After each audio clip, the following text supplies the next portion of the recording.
Hello people. तो first of all मेरे पिछले वीडियो पे जो मैंने इसी चैनल पे अपलोड की थी उस पे अराउंड 100+ व्यूज़ आ गए हैं। तो I am really glad because of it. तो अच्छा लगा मुझे काफ़ी कि वो वीडियो परफॉर्म करी है। मतलब उससे पहले भी दो वीडियोस थे बट वो उतना अच्छा परफॉर्म नहीं कर रही थी। बट चलो ठीक है। यार आप लोग एक बात बताओ यार। 100 लोगों ने देखा यार, कम से कम 2 3 कमेंट्स कर दिया करो ना यार। अगर कंटेंट पसंद नहीं भी आए तो एटलीस्ट लिख दो कि क्या, कि अगर तुम भी कुछ रिलेट कर रहे हो, या अगर कुछ मैंने कुछ गलत बता दिया या कुछ एडवाइसेबल चीज़ हो जो मुझे जाननी चाहिए। कुछ भी यार कमेंट कर दिया करो, थोड़ा सा अच्छा लगेगा। खैर चलो अब लाइक इस वीडियो के टॉपिक पे आते हैं, है ना। जो ये टॉपिक है ना कि जिम को जेईई के साथ मैनेज करके चलना, तो पहले तो थोड़ा स्टीरियोटिपिकल टॉपिक है, ठीक है। लोग आपको बोलेंगे कि ये टाइम आपका पढ़ने का है, आपको इस पे पढ़ाई पे यूटिलाइज करना चाहिए। फिर आखिरी में ना बॉडी बनेगी ना एग्ज़ाम निकलेगा, ये सब चीज़ होंगी। मतलब ठीक है, they are not completely wrong, ठीक है। तो मैं पहले ही क्लियर कर दूं कि आप जिम एक ही दो ही कंडीशन से जा सकते हो, ठीक है। एक तो या तो आप ड्रॉपर हो, तब तो आपके पास टाइम रहेगा, ठीक है। और मैं कैसे बताऊंगा कैसे, ठीक है। लेकिन या तो आप 11th या 12th के स्टूडेंट हो बट आपने डमी स्कूलिंग ले रखी है विथ ऑनलाइन कोचिंग, ठीक है। अगर आप डमी नहीं हो, ठीक है, आप रेगुलर स्कूल हो, या आप डमी हो बट आपको कोचिंग जाना पड़ता है, ठीक है। तब उस कंडीशन में आप मैनेज ही नहीं कर पाओगे, वो इम्पॉसिबल नहीं है। तो वो आप पहले ही छोड़ दो ख्वाब, ठीक है। अब जो लोग डमी हैं विद ऑनलाइन प्लस ड्रॉपर्स, अच्छा हाँ, ड्रॉपर्स में भी जो कोचिंग जाते हैं कई बार उनके पास टाइम नहीं बचेगा, ठीक है। अगर ऑनलाइन है तभी बात कर रहा हूँ मैं, ठीक है। तो मैं बताता हूँ कैसे होगा। वीडियो को स्टार्ट करने से पहले मैं आपको कुछ बेनिफिट्स बताऊंगा, ठीक है। और ये बेनिफिट्स उन्हीं लोगों के लिए जो ऑनलाइन प्लस डमी स्कूल वाले हैं और ड्रॉपर्स हैं। तो ड्रॉपर्स हो तो ये बात खुद ही समझ में आ चुकी होगी। मतलब आप जिम जाओगे ना तो आप लाइक इतने बेनिफिट्स हैं, आपको अभी समझ में नहीं आ रहा है।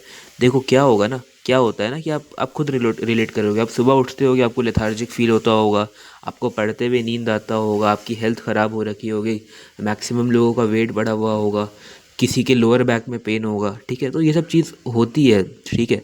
और लाइक जिम बहुत अच्छा सॉल्यूशन है। आप 1 महीना आप जिम जाकर देखो, ठीक है, आप अपने एनर्जी लेवल में इतना डिफरेंस देखोगे।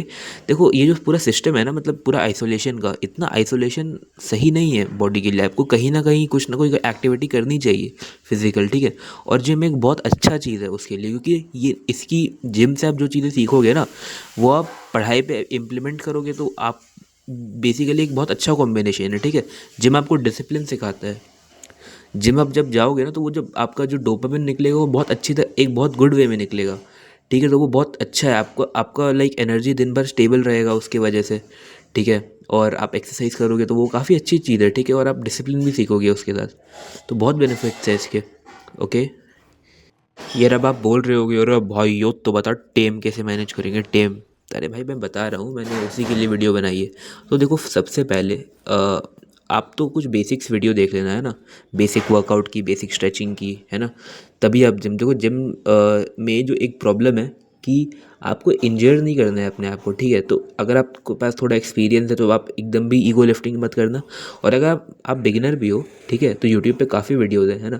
और आपको हमेशा एक मीडियम वेट ही सिलेक्ट करना है उठाने के लिए, ठीक है ना। ज़्यादा मतलब लाइट तो ऑफकोर्स करना ही है इनिशियली, बट आपको कभी भी ये ज़्यादा हैवी अपने आप को बहुत ज़्यादा पुश करने की ज़रूरत नहीं है जिम में, क्योंकि अच्छा हाँ, एक और चीज़ आपको अभी ना देखो, आप जब जिम में जाते हो ना तो जिम का एक रूटीन होता है कि या तो आप कार्डियो करते हो फिर वेट ट्रेनिंग करते हो, या तो आप वेट ट्रेनिंग करते हो उसके बाद कार्डियो करते हो, ठीक है। और काफ़ी लोग जिनका वेट बढ़ा हुआ होगा वो उस लिए जिम जाने का सोच रहे होंगे, वो सोच भी रहे होंगे कि मैं कार्डियो वगैरह करूँगा, बट यही प्रॉब्लम है, ठीक है।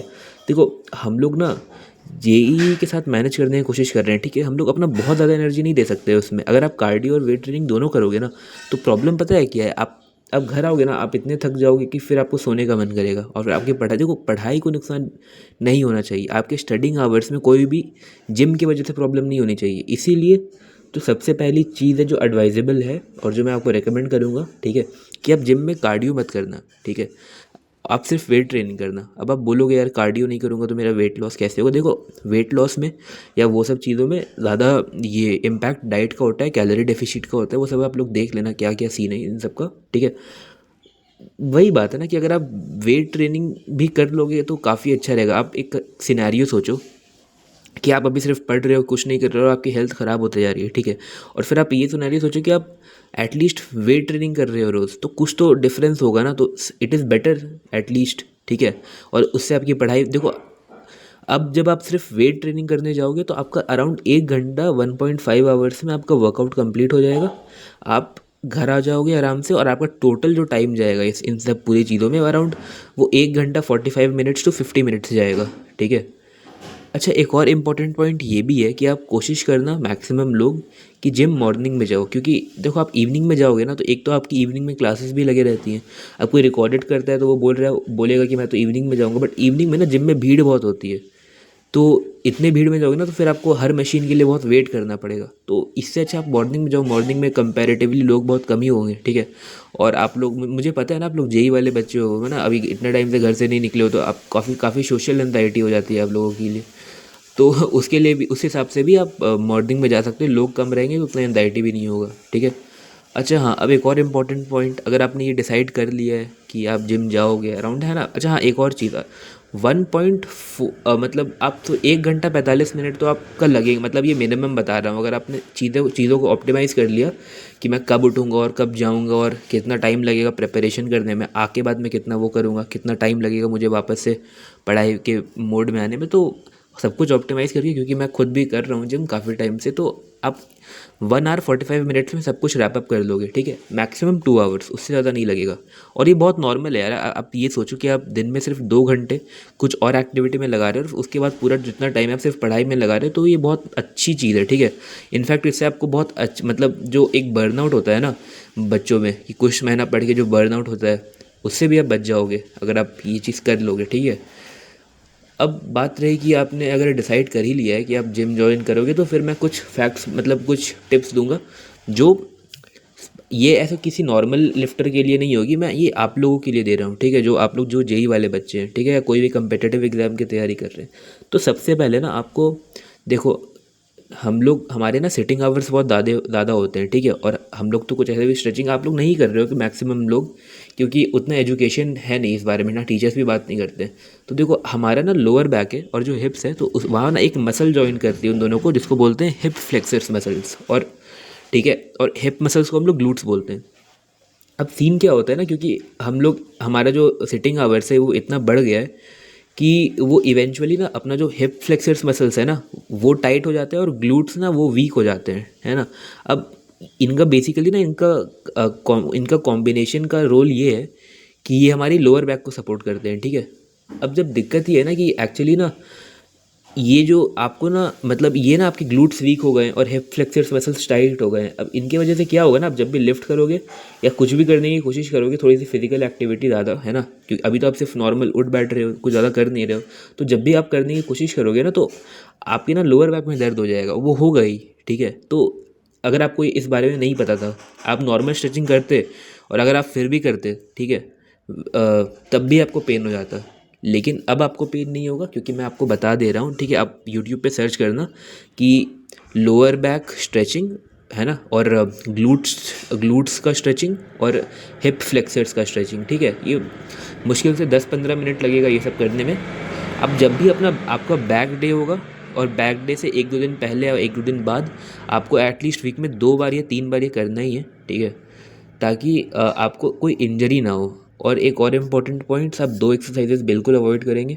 डेडलिफ्ट आप नहीं करेंगे, और एक वो होता है ना, क्या रोइंग बोल, हाँ, बारबेल रोइंग, ठीक है। तो अब बारबेल रोइंग नहीं करोगे, ठीक है। ये 2 एक्सरसाइज आपको अवॉइड करनी है भाई। देखो सीधी सी बात है, अपन जिम ज़रूर कर रहे हैं, बट कोई भी ऐसी चीज़ जिससे इंजरी हो सकती है वो नहीं करनी, करना ही नहीं है भाई। मतलब देखो, अगर आप थोड़े अमीर वाले आदमी हो, है ना, और आपने किसी से पर्सनल ट्रेनिंग ले रखी है, तो तब अलग बात है, फिर तो आप उसी के हिसाब से चलो, है ना। बट आप उसको एक बार अच्छे से बता देना कि मैं ऐसा स्टूडेंट हूँ, मैं ना, और अगर थोड़ी बहुत भी मैं इंजरी अभी ये नहीं कर सकता हूँ, अफोर्ड नहीं कर सकता हूँ, मेरी पढ़ाई में बहुत वो हो जाएगा, तो वो अपने हिसाब से बना देगा, है ना। देखो मेन बात है ना कि डेडलिफ्ट और जो बारबेल रोइंग है, उस काफ़ी अच्छी एक्सरसाइजेज हैं, बट वही है ना कि अगर थोड़ा सा भी फॉर्म में इधर उधर हुआ ना, तो आपको इंजरी होगी और फिर अभी आपको कोप अप नहीं कर पाओगे आप, है ना, बहुत टाइम वेस्ट हो जाएगा उन सब चीज़ों में। तो है ना। तो अब जब मैं पूरी वीडियो को समराइज़ करूँगा तो मेन पॉइंटर्स यही है कि आपको मॉर्निंग में जिम जाना है, क्योंकि जिम में कम लोग होंगे और आपका टाइम बचेगा, ठीक है। जिम कोशिश करना कि सब कोई आसपास वाला सिलेक्ट करना है, ऐसा नहीं कि आपका कोई दोस्त दूर वाला जिम में जा रहा है तो मैं भी जाऊँगा, आपको टाइम बचाना है अपना, ठीक है। सेकंड पॉइंट इज़ आपको स्ट्रेचिंग पे बहुत ध्यान देना है। आप हमेशा वर्कआउट से पहले स्ट्रेचिंग करेंगे और स्पेसिफिकली आप बैक डेज में और बैक डेज से एक दो दिन पहले अपने लोअर बैक को, ग्लूट मसल्स को और हिप फ्लेक्सर्स मसल को स्ट्रेच करेंगे टू अवॉइड लोअर बैक की इंजरी। और आप ओवरऑल मीडियम वेट्स ही उठाएंगे, आप बहुत ज़्यादा हैवी नहीं जाएंगे, क्योंकि फिर आप जो फटीग होगा उसकी वजह से फिर आप पढ़ नहीं पाएंगे, क्योंकि आपको फिर नींद आ जाएगी बाद में। और एक और इम्पॉर्टेंट पॉइंट ये है, अभी आपको कार्डियो अवॉइड करना है, वो एकदम मतलब एकदम वो डेथ हो जाएगा आपके लिए, क्योंकि आप फिर पढ़ाई एकदम ही पढ़ाई नहीं हो पाएगा आपसे। कार्डियो बिल्कुल अवॉइड करना है आपको, आप थोड़ा बहुत वार्म अप कर सकते हैं, cardio you you you have to avoid अभी के लिए, ठीक है। और अगर आपके लाइक कोई पर्सनल डाउट्स हैं तो आप कमेंट कर सकते हैं, है ना, क्योंकि कमेंट करना भी चाहिए आपको। बाकी डू टेल मी आपको ये वीडियो कैसी लगी और कोई पॉइंट अगर मैं मिस कर रहा हूँ, है ना, और कोई और रिकमेंडेशन है। और जहाँ डाइट वगैरह पे आपको वीडियो चाहिए तो मैं वो भी बना दूंगा। हालांकि मतलब मेरा वो काम नहीं है, मेरा ये तो मेनली फोकस था कि जेई के साथ कैसे आप मैनेज कर सकते हैं, तो वो वीडियो था मेरा फोकस। बाकी आपको जिम में कौन सी एक्सरसाइजेस करनी है, कौन सी स्प्लिट होती है जिम में, है ना, आपको क्या क्या स्ट्रेचिंग करनी है, सारी वीडियोस है यूट्यूब पे अवेलेबल। आप थोड़ा सर्च करोगे तो आपको मिल जाएगा, ठीक है। तो that is all for this video, है ना। अगर ये वीडियो में कुछ अच्छे व्यूज़ आते हैं जो मैं एक्सपेक्ट कर रहा हूँ कि आएँ, तो आप प्लीज़ बताना कि मैं नेक्स्ट किस वीडियो पे बनाऊँ, टॉपिक पे वीडियो बनाऊँ, ठीक है। Thank you, that's all.